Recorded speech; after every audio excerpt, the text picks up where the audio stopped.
Hello, I am Simeon Browne and welcome to the Unity Express. This is the year 2025. We're going to begin tonight's session by talking about politics. 2025 has already been branded as a pivotal year by President Irfan Ali himself. In a recent address, the president declared that this would be the year Guyana undergoes significant transformation economically, socially, and politically.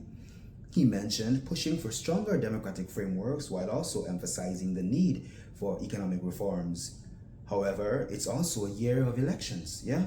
Vice President Bart Jackleo recently weighed in on the importance of maintaining a stable democracy and keeping elections transparent.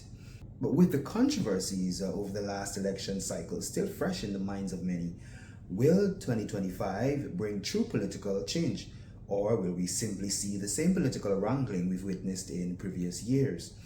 We have to ask ourselves, how ready is the government to address the issue of transparency and public trust? And will the people rise to the occasion to make their voices heard? Will the people rise to the occasion to do their part as citizens of Guyana? Also worthy of mentioning is the New Year's message by Azruddin Mohammed.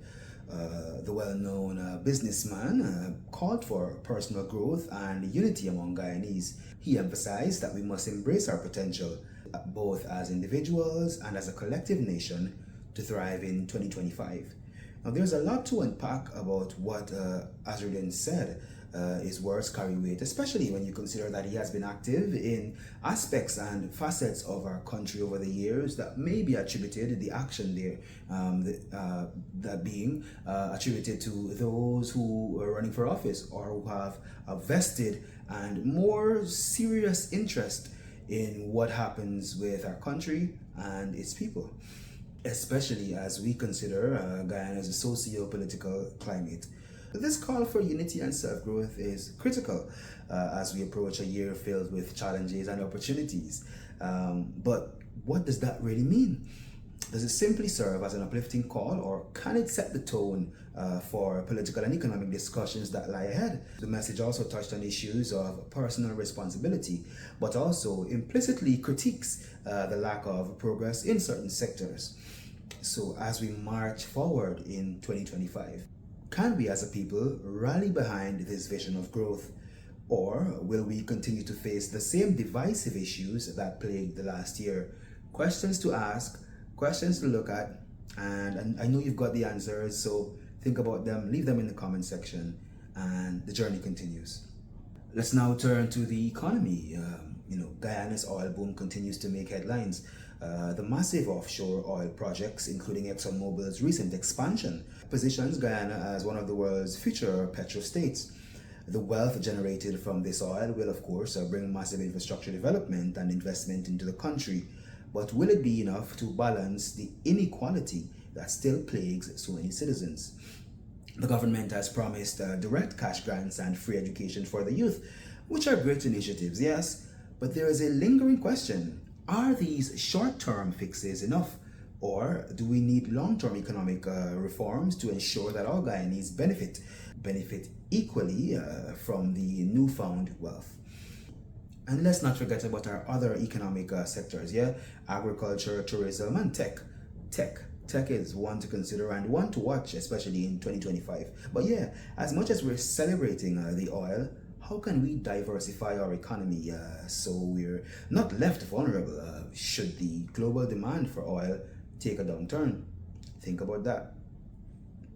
Turning to our neighbors to the west, we've seen tensions rise once again between Guyana and Venezuela. Recently, Venezuela completed a bridge leading to a disputed base in the Essequibo region, an area both nations claim. This is just the latest chapter in a long-standing territorial dispute that has the potential to escalate into something much more serious, yeah? And what's at stake here? What exactly do we stand to lose if we should, give in to the threats and this bullyism from our neighbors to the west, yeah? Guyana's sovereignty and its future economic prospects in the Essequibo region. That is the answer to your question, yeah? But beyond the political posturing, the issue has the potential to impact foreign investment, regional security, and international diplomacy. What can we expect going forward? Will diplomatic negotiations bring about a peaceful resolution, or will we see a more aggressive approach from Venezuela? And what is Guyana's role in these discussions given the growing international attention? We're going to be providing a follow-up to that question in the next session. To wrap up today's show, we've discussed a range of issues, from New Year's messages to growing tensions on our borders. And one thing is clear, 2025 is a critical year for Guyana. Yes, there are numerous challenges, but there are also unprecedented opportunities.